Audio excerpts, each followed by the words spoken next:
Pack your things, you're done here. My boss snapped, waving the expense report like it was a criminal indictment. The room felt colder than the air conditioning, but I didn't flinch. After 14 months building a $180 million deal, he ended my career over a single cold brew I bought for a client. He thought it made him powerful. He had no idea it made him vulnerable. There was a line buried in that contract he'd never bothered to read, and it was already shifting the ground under his feet. If you've ever had a petty boss derail your work, subscribe and tell me your story. 14 months of work had led to that single afternoon, and I could feel the weight of every late-night call, every revision, every strategy session pressing against my ribs as I walked Maya Ellerton through the final integration plan. She'd flown in from Denver after a week of nonstop meetings, her voice edged with the exhaustion only executives who live on airplanes truly understand. We sat in the glass-walled conference room overlooking the San Clemente coastline as the sun melted into the water, giving everything a warm glow that made the moment feel almost triumphant. Maya rubbed her forehead and murmured, "I need something stronger than this office drip before we dive into the migration controls." She wasn't being dramatic. She'd been awake for nearly 20 hours, and we were finalizing the last components of a $180 million digital infrastructure transformation that could reshape her company. So during a pause, I stepped downstairs to the cafe and bought 2 cold brews, one for her, one for me. Mine went on my card. Hers went on the company's. $6, that was it. The smallest fraction of the billions our software would touch. And yet, even as we wrapped up our conversation and she left with a grateful smile, something inside me buzzed with the sharp intuition that the day wasn't finished with me. When I returned upstairs, the office had that eerie late-afternoon stillness. Phones quiet, keyboards idle, the hum of fluorescent lights louder than the voices that usually filled the space. People watched me out of the corners of their eyes, the way co-workers do when they sense a shift in the air but don't know what it means yet. I took a deep breath, savoring the fleeting calm, completely unaware that the ground beneath me had already begun to crack. My desk overlooked the coastline, a view I had grown attached to over 6 years, even though I barely had time to enjoy it. Behind me sat piles of documents, compliance notes, security diagrams, all the evidence of how deeply I had invested in making this contract flawless.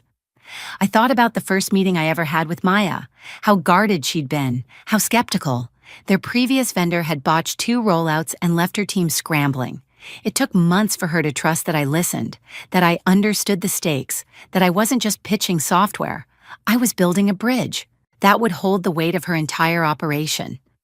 We'd built something solid, something real, the kind of professional rapport you can't fake or manufacture, and all of it was about to be tested in a way I couldn't have predicted. I heard footsteps, hard and fast, echoing down the hallway. Bradley Cross, my boss, had that distinctive stomp, the kind that told you he wanted people to hear him coming. He enjoyed the intimidation factor. The louder the entrance, the smaller he felt inside. He rounded the corner with an expression that made my stomach twist, a flush crawling up his neck that signaled one thing. Someone was about to be made an example of. In that moment, before he even opened his mouth, I sensed the storm forming. He wasn't walking toward a conversation. He was walking toward a target. Me. And though I didn't know the details yet, a strange calm settled in my chest, as if a deeper part of me already recognized that whatever he was about to unleash would trigger something far bigger than his ego could comprehend. Bradley stopped in the doorway, as if he wanted the entire floor to witness whatever spectacle he was about to stage. His fist tightened around a single sheet of paper, crumpling the edges, and his jaw twitched in that familiar way that signaled he was ready to unleash whatever rage he'd been nursing. "Explain this," he barked, thrusting the expense report forward like a prosecutor holding up damning evidence. I barely had time to register what he meant before he spat out, $6. You expensed a $6 cold brew." His voice cracked, sharp and shrill, slicing through the quiet office. Conversations froze. People pretended to look at their screens, but shoulders stiffened, and someone near the copier sucked in a breath as if they already knew where this was going. I kept my voice calm. It was for Maya Ellerton. She'd been awake for I don't care if it was for the Queen of England, he snapped, stepping closer, the strong, woodsy cologne he drowned himself in hitting me before he did. We have free coffee in the office. You wasted company money. I felt heat rise in my cheeks, not from guilt but from disbelief. 14 months of building trust, solving problems, answering middle-of-the-night calls, creating the architecture their competitors failed to deliver, and he was fixated on $6. The machine only makes regular coffee, I said evenly. She asked for something specific. It was during a critical negotiation. Bradley's laugh came out brittle, like cracking ice. Critical negotiation? You think you're some kind of closer? Anyone could have done what you did. The words echoed inside me, not because I believed him, but because of how casually he dismissed every sacrifice, every late night, every win the company had celebrated because of the groundwork I laid. His face turned a deeper shade of red as he stepped into my space. People like you get sloppy when they think they're indispensable. $6 is theft, and theft is grounds for termination. My heartbeat slowed, not sped up, the way it does when your body senses danger, but your mind sharpens to a terrifying clarity. I'd like to explain the context, I said. There's nothing to explain. His lips curled in a triumphant smirk, the kind people wear when they've been waiting for a moment to land a punch. You're fired. A hush fell over the entire floor, the kind that happens right before a glass shatters. For a breath, I couldn't move. Not out of shock, though it stung, but because of the strange chill that washed over me. Bradley wasn't just punishing me. He was enjoying it. "Excuse me," I asked quietly. He straightened his spine, savoring the power he thought he wielded. "You're fired. Pack your things. Someone who wastes company resources shouldn't be anywhere near a client." His eyes gleamed with that cruel delight of a man who had finally found a target soft enough to strike without consequence. "You're not special, Evelyn. Anyone could do your job." Those words, meant to diminish me, did the exact opposite. Something settled inside me, a cold, steady certainty that whatever he believed he'd accomplished in that moment was nothing compared to what he had actually triggered. I closed my laptop carefully, the hinge clicking into place like the punctuation mark on a chapter I hadn't realized was ending. My hands didn't shake, my throat didn't tighten. I stood, feeling every eye pinned to my back as I walked toward my desk. Bradley followed at a distance, leaning against his office doorway with crossed arms, making sure I saw him watching, reveling in the humiliation he orchestrated. I didn't give him the satisfaction of breaking. Instead, I packed my small collection of things: a photo of my sister, the plant I kept alive against all odds, the pen I'd bought myself because I refused to write with the cheap ones that always skipped. Around me, co-workers held their breath. Some looked away, others stared openly, their faces etched with a mixture of pity and fear. No one dared intervene. When I lifted the box into my arms, Bradley delivered one last blow, quieter but aimed with precision. "This is what happens when you forget your place." It should have hurt. Maybe for a brief moment it did, but beneath the sting something else stirred, a realization he couldn't see, a shift he couldn't feel. He believed he'd asserted dominance. He believed he'd ended something. What he'd actually done was open a door he didn't know existed, a door that would cost him far more than $6. And though he couldn't see it yet, the fuse had already been lit. I stepped into the hallway with the cardboard box pressed against my hip, feeling the weight of those last 6 years condensed into a dozen oddly shaped memories. The office felt different now, hollow in a way. I hadn't noticed until I was walking through it for the final time. People averted their eyes as though my firing was contagious, something they could catch by making direct contact. A few offered tight, apologetic half-smiles, but no one said a word. Silence is always loudest when everyone agrees to participate in it. At the elevator, I pressed the button and waited through its infuriatingly slow climb. That elevator had annoyed me for years, always late, always groaning, always stopping on floors no one requested. Funny how something becomes memorable only when you're about to leave it behind. When the doors finally opened, I stepped in and set the box down.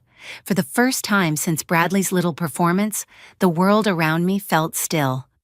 My pulse evened out, my breathing deepened, and the humiliation he wanted me to feel began to burn off, replaced by something steadier, quieter, clarity. It arrived not as an epiphany, but as a memory, a line, a clause. Section 9B, Continuity of Implementation Personnel. My name written in unmissable ink. Months ago, when we negotiated the framework for Blue Peak's integration timeline, I insisted on adding language that protected both sides. Complex migrations fall apart if the core architect is removed without warning. Maya had agreed immediately. She'd suffered through too many transitions where companies bait and switch talent. Neither of us expected that clause to matter, but Bradley had gifted me the perfect moment for it to come alive. The elevator chimed, and I carried my box across the lobby, each step slower than the last as the implications unfolded in real time. If Maya learned I'd been fired, she wouldn't shrug. She wouldn't quietly accept someone interchangeable stepping in to replace me. She'd react the same way any executive with common sense would, by questioning everything, by reconsidering the deal, by escalating. My firing didn't just inconvenience the company, it destabilized a contract worth more than Bradley's entire department. Out in the parking lot, the breeze from the ocean brushed against my face, soft and cool. I stood beside my car, box on the hood, watching the sunlight play across the windshield. It should have been a low point. Losing your job always is, but as I opened the door and slid into the driver's seat, a strange calm spread through me. A calm that didn't come from acceptance, but from recognition. Bradley thought he'd ended something. Instead, he had severed the one thread holding his own position together. At home that evening, the quiet settled differently than it usually did. No frantic emails, no late-night calls, no mental catalog of deadlines ticking like a metronome. The stillness felt earned, not empty. I brewed a cup of tea and sat at the kitchen table where I'd written so many implementation plans, spreading out my notes and contract backups. The more I reviewed, the clearer everything became. I wasn't powerless. I wasn't cornered. I wasn't defeated. I was holding leverage my former company didn't know they'd handed me. And when the time came to use it, I intended to do so with the same precision Bradley lacked. The fuse had been lit hours earlier in a conference room full of witnesses, but now, alone in my apartment with the contract in front of me, I finally saw where the spark was heading. The next morning, I stared at Maya's contact information on my phone for a long moment before finally pressing call. My hand didn't tremble, but the air around me felt charged, like the moment before a summer storm when the sky holds its breath. She answered on the second ring, brisk but warm, clearly already in motion. "Evelyn, perfect timing," she said. "I'm reviewing the onboarding schedule for Monday. We'll need your security clearance updated." The word stung in a way I hadn't anticipated. She still thought everything was fine. She still thought I'd be leading the migration. She still pictured me alongside her team, translating technical frameworks into operational milestones, smoothing over the inevitable chaos of a high-stakes rollout. "That's actually why I'm calling," I said. "I wanted you to hear this directly from me. I'm no longer with Pacific Wave." The silence that followed didn't feel empty. It felt sharp, focused, the kind of silence that belongs to someone who is recalculating at the speed of a processor. "You were... what?" Her voice dropped in pitch, losing any trace of casual professionalism. "Terminated yesterday afternoon," I said, "shortly after our meeting." I didn't elaborate. I didn't tell her about the cold brew, the theatrics, the humiliation. She deserved the truth, yes, but she didn't need the pettiness. She needed the facts. Another pause, longer. "Was there a reason given?" she asked. "I'd rather not get into that," I said, "but I wanted to make sure you knew the company would be assigning someone else to the implementation." Maya exhaled sharply. I pictured her pinching the bridge of her nose, the same gesture she used during intense negotiations. "And who exactly will that be?" I wasn't told. It was the absence of information that did the work for me. Maya understood that better than anyone. "Let me get back to you," she said. voice stripped of any earlier warmth. "Thank you for calling." She hung up. I set the phone down and waited, feeling the air shift around me. I didn't have to wait long. 37 minutes later, a number I didn't recognize flashed across the screen. "This is Evelyn," I answered. "Ms. Hart, this is Cole Rourke." His voice carried that steady authority that fills boardrooms and shuts down arguments before they start. "I'm the COO at Blue Peak. Maya briefed me on a situation that I find concerning." I could almost hear papers sliding across a desk. He had the contract in front of him. "Walk me through what happened," he said, chronologically. So I did. The facts, stripped clean of emotion. The timeline, the expense, the termination. I left out the insults, the smug grin, the satisfaction Bradley took in the moment. Those details weren't necessary. Cole wasn't interested in drama. He was interested in consequences. "You were fired over $6, he said after I finished. A $6 purchase made for our VP during a negotiation tied to a $180 million contract. "Correct," I said. "And there is no transition plan in place? No defined replacement?" "Not that I'm aware of." Another long pause. Then, soft but unmistakable, "Unbelievable." I could almost see him reading the clause now, the one stamped with my name, my title, and the requirement that any personnel change before implementation allowed Blue Peak to renegotiate or walk away entirely. "Ms. Hart," he said, "I appreciate your professionalism in contacting Maya directly. Most people wouldn't have."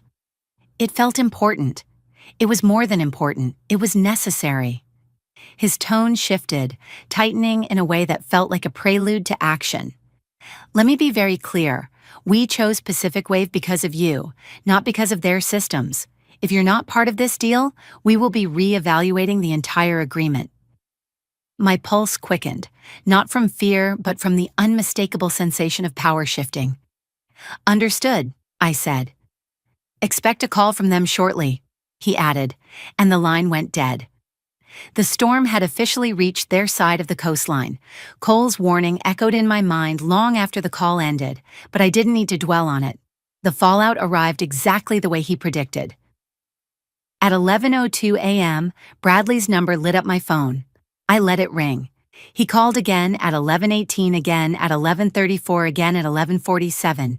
Each call went unanswered, each voicemail more frantic than the last. Then, at 12:15, the main office line appeared on my screen. "HR." I answered out of courtesy, not curiosity. "Evelyn, this is Sandra from HR," she said, her voice tight with urgency. "We need you to come in for a meeting." "I no longer work there," I reminded her. "My access badge was deactivated yesterday." "Yes, we understand, but there's been a development. Bradley would like to speak with you." I didn't even pretend to consider it. "I won't be coming in," I said. "Please inform him the matter is closed." "Evelyn." I hung up. It wasn't rude, it was necessary. They weren't looking to fix anything. They were looking to fix themselves. After that, the emails began piling into my inbox like floodwater. First Sandra, then Bradley himself.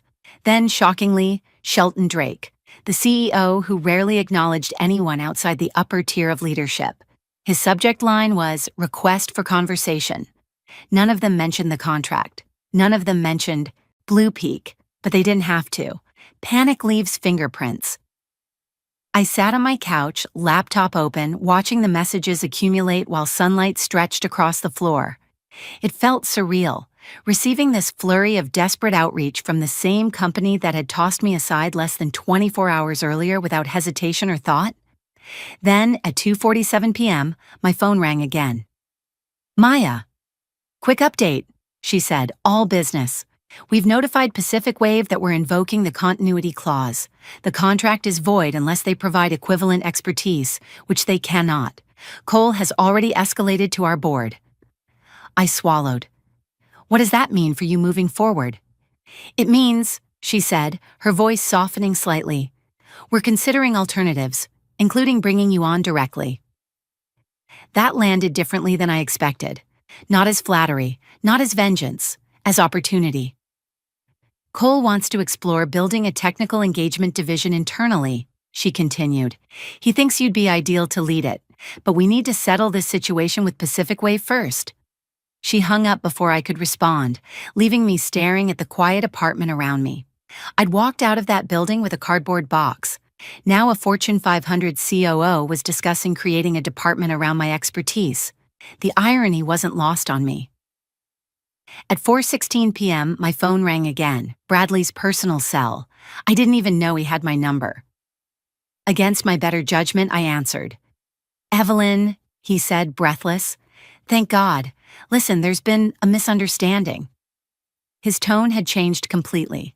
Gone was the arrogance, the smug assurance. In its place was a brittle, fragile desperation. "Yesterday was hasty," he said. "We can fix this. Come back. Same role, same salary. We'll pretend it never happened." I almost laughed. Pretend? Pretend he hadn't called me replaceable? Pretend he hadn't staged a spectacle in front of the entire floor? Pretend he hadn't thrown away a $180 million contract? "No," I said simply. A stunned silence followed. "Evelyn, be reasonable." "I am," I said, for the first time in a long time. He inhaled sharply as though trying to steady himself. "The CEO wants to speak with you. He's willing to increase your compensation." "Tell Shelton," I said, "that if he wanted to keep me, he should have done so before you fired me, not after I became leverage." His breath hitched, and for the first time since I'd known him, he sounded genuinely frightened. I ended the call before he could speak again. I didn't need to hear the rest. The collapse had begun, and I wasn't part of it. I was simply watching from higher ground. Friday morning, sunlight spilled across my kitchen table, as if the universe had decided to spotlight the moment. I was rereading the contract clause for the 5th time when my phone buzzed. It was Maya again, her voice. Clearer, calmer, but carrying the unmistakable undercurrent of momentum. "Evelyn, big update," she said. "Cole met with our board this morning. We want to hire you directly." I didn't breathe for a moment. "In what capacity?" "Senior Director of Technical Engagement," she replied. 25% salary increase, full benefits, a signing bonus, and equity options. You'd lead the new Internal Partnerships division, something Cole has wanted to build for years. For a beat, I couldn't speak, not because I didn't believe I deserved it, but because the contrast between where I stood 24 hours ago and where I was standing now felt almost unreal. Yesterday, I was packing a cardboard box under the watchful eyes of coworkers afraid to intervene. Today, a multi-billion-dollar company was offering me a leadership position built around my experience. "There's one condition," she added. "We need you to start Monday." The same day the contract with Pacific Wave would have been signed. The symbolism wasn't subtle. Blue Peak wanted to send a message, to themselves, to the market, to anyone paying attention. "I'll need the offer in writing by this afternoon," I said. "You'll have it by noon," she replied. True to her word, the offer arrived at 2:34 p.m., clean and direct, each line reinforcing what they saw in me, what Pacific Wave had never bothered to acknowledge. I forwarded it to an attorney I trusted, someone who'd reviewed several contracts for me in the past. She called back at 4:55. "This is solid," she said. "Very solid. No red flags. Reasonable non-compete. Equity vests normally. They're serious." "So, you'd advise signing?" She paused thoughtfully. "I'd advise doing what aligns with your long-term well-being, and from everything you've described, this seems like a company that values you before a crisis, not only after one." Her words hit deeper than she knew. I opened the PDF again, letting my eyes move over the lines slowly, deliberately. Every number, every clause, every responsibility felt like a bridge to a life I'd been trying to reach without realizing it. At 6:17 p.m., I signed. A quiet click of the mouse sealed the decision, but the shift inside me was louder, fuller, more profound than any dramatic moment Bradley could have orchestrated. I closed my laptop and leaned back, letting the stillness settle again, except this time, it wasn't the stillness of shock or loss. It was the calm that comes from choosing yourself, from walking towards something instead of running from something, from realizing the door you were pushed through wasn't an exit at all, but an entrance. Sunday afternoon, just as I was reviewing Blue Peak's internal roadmap, my phone lit up again with a number I didn't recognize. I almost let it go to voicemail, but something nudged me to answer. Evelyn. Bradley's voice cracked on the first syllable. Gone was the swagger, the performative authority. What came through the line was hollow, stripped, and fearful. Please, I'm begging you. They're going to fire me tomorrow. I closed my eyes, letting the words settle without rushing to fill the silence. When? I asked. First thing in the morning, he said. Shelton called me in today. They're blaming me for the contract falling apart, but if you come back, if you talk to them, they might reconsider. His desperation thinned his voice into something almost unrecognizable. The man who had smirked while firing me in front of the entire office now sounded like he was bracing for the executioner. Why would I do that? I asked, not unkindly, but evenly. Because, he exhaled shakily, because I was wrong. You were valuable, and I should never have fired you. The apology should have mattered. Maybe if it had come from reflection instead of fear, it would have. But this wasn't remorse. It was survival instinct. Bradley, I said quietly, what's happening to you now isn't because of me. It's because of your choices. I made one mistake. No. I cut in gently. You made a pattern. Yesterday was just the first time someone with power cared about the consequences. For a moment, all I heard was his uneven breathing. Please, don't let them destroy my career. I let out a slow breath. I'm not destroying anything. I'm simply choosing to walk toward the place that valued me. What happens to you is between you and the leadership you tried so hard to impress. He tried to speak again, but I ended the call, not out of cruelty, but finality. Monday morning, Blue Peak's lobby greeted me with polished steel, fresh flowers, and a new badge bearing my name. As I followed Maya toward my office, my phone buzzed, a text from Talia in finance. Bradley was fired in the same conference room where he fired you. I slipped the phone into my pocket and kept walking. Some endings don't need celebration. They reveal themselves in the silence that follows. I didn't realize how much quiet strength I'd been carrying until the moment everything snapped. It wasn't anger that saved me, and it wasn't revenge. It was the invisible work I'd been doing for years. The documentation, the notes, the backups, the clauses I negotiated when no one was paying attention. The irony is that Bradley thought I was powerless the moment he fired me. What he never understood was that power isn't loud.